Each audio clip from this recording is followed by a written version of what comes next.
ನೋಡಿ, ಸುಮಾರು ತಮಗೆಲ್ಲ ಗೊತ್ತಿದೆ 300 ಕೋಟಿ ರೂಪಾಯಿ ಅಷ್ಟು ಹೆಚ್ಚು ಈಗ ಹೊಸ ಅನುದಾನಗಳನ್ನು ಮಂಜೂರಾತಿಯನ್ನು ಮಾಡಿದ್ದೇವೆ. ವಿವಿಧ ಇಲಾಖೆಗಳಲ್ಲಿ ಕಾಮಗಾರಿಗಳನ್ನು 5,000 ಮನೆಗಳು ಕೂಡ ಮಾಡಿದ್ದೇವೆ. ಸೊ ಅದೆಲ್ಲ ಹಂಚ್ಕೊಂಡು ಬರ್ತಾಯಿದ್ದೀವಿ. ಒಂದೊಂದು ಪಂಚಾಯತಿಗೆ ಎಷ್ಟೆಷ್ಟು ಯಾರ್ಯಾರು ರಜೆ ಕೇಳಿದ್ರು ಅಂತೇಳಿ ಒಂದು ಪಂಚಾಯತಿಗೆ 100 ಮನೆ, 120 ಮನೆ, 130 ಮನೆ, 70 ಮನೆ ಎಲ್ಲೆಲ್ಲಿ ಡಿಮ್ಯಾಂಡ್ ಇತ್ತು ಆ ಪ್ರಕಾರ ಎಲ್ಲ ಹಂಚ್ಕೊಂಡು ಬರ್ತಾಯಿದ್ದೀವಿ. ಪ್ರತಿ ಪಂಚಾಯತಿಲೂ 2 ಕೋಟಿಯಿಂದ ಹಿಡಿದು 5-6 ಕೋಟಿ ರೂಪಾಯಿವರೆಗೂ ಕೂಡ ಕೆಲಸಗಳನ್ನು ಕೂಡ ತೆಗೆದುಕೊಳ್ತಾ ಇದ್ದೀವಿ.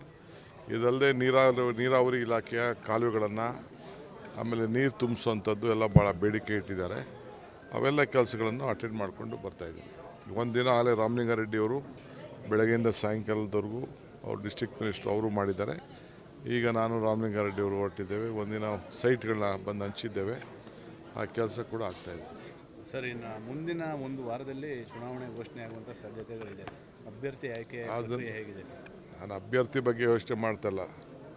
ನಾನೇ ಅಭ್ಯರ್ಥಿ ಅಂತ ತಿಳ್ಕೊಂಡು ವೋಟ್ ಹಾಕಿ ಅಂತ ನಮ್ಮ ಕಾರ್ಯಕರ್ತರಿಗೆ, ನಮ್ಮ ಮತದಾರರಿಗೆ, ಚನ್ನಪಟ್ಟಣ ಕ್ಷೇತ್ರದ ಎಲ್ಲ ಪ್ರತಿಯೊಬ್ಬರು ಕೂಡ ಮನವಿ ಮಾಡ್ತಾಯಿದ್ದೀನಿ. ಕೆಲಸ ಮಾಡೋರು ನಾವು, ನಮ್ಗೆ ವೋಟ್ ಹಾಕಿ, ವ್ಯಕ್ತಿ ಸರ್ಕಾರ ಇವೆರಡು ಕೂಡ ನಾನೇ ಇದ್ದೀನಿ ಅಂತ ಹೇಳ್ತಾ ಇದ್ದೀನಿ. ಕುಮಾರಸ್ವಾಮಿ ಅವರ ಮೇಲೆ ಸರ್ 50 ಕೋಟಿ ಬೆದರಿಕೆ ಅಂತೇಳಿ ಒಂದು FIR ಆಗಿರುವಂಥದ್ದು.